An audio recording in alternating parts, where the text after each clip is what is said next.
এখন গুৰুত্বপূৰ্ণ আঁচনি আছিলে মুখ্যমন্ত্ৰীৰ জীৱন প্ৰেৰণা আঁচনি।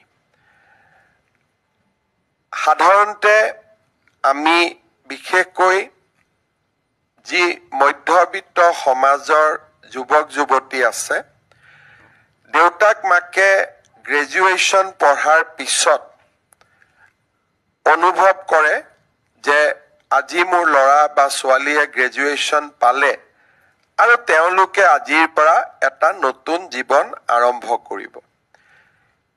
গ্ৰেজুৱেশ্যন পোৱাৰ পিছত বহু ল'ৰা ছোৱালীয়ে, বহুত যুৱক যুৱতীয়ে দেউতাক মাকক টকা খুজিবলৈ টান পায় বা বিভিন্ন মানসিক কাৰণত টকা পইচা নোখোজে।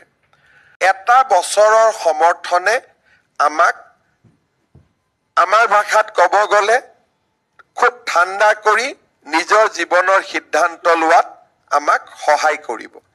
সেইবাবে ফেব্ৰুৱাৰী মাহৰ 1 তাৰিখৰ পৰা 2026 চনৰ ফেব্ৰুৱাৰী মাহৰ 1 তাৰিখৰ পৰা 2027 চনৰ জানুৱাৰীৰ 31 তাৰিখলৈকে প্ৰতি মাহত আমি 2,500 টকাকৈ আমাৰ গ্ৰেজুৱেশ্যন হোৱা ল'ৰা ছোৱালীখিনিক আমি দি যাম আৰু অহা বছৰ সেই ধৰণে যিটো নতুন বেটছ পাছ কৰিব 2026ত আমি তেওঁলোকক দিম।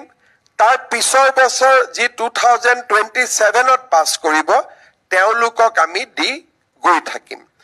আঁচনিখন নতুন, আমি একেলগে যদি আমি কওঁ যে নহয় সকলোবোৰ গ্ৰেজুৱেট পাছ কৰি থকা সকলক দিম, তেতিয়াহ'লে আমাৰ আঁচনিৰ স্পিৰিটটো কম্প্ৰমাইজ হয়।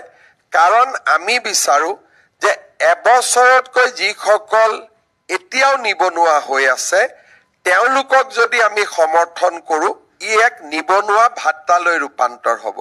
ইয়াক আমি আনএমপ্লয়মেণ্ট এলাউন্স হিচাপে দিব খোজা নাই, ইয়াক আমি এটা incentive to do something good for the society, to grab the opportunity, আমি ইয়াক এটা ইনচেন্টিভ দিব খুজিছোঁ which is distinct from unemployment allowance.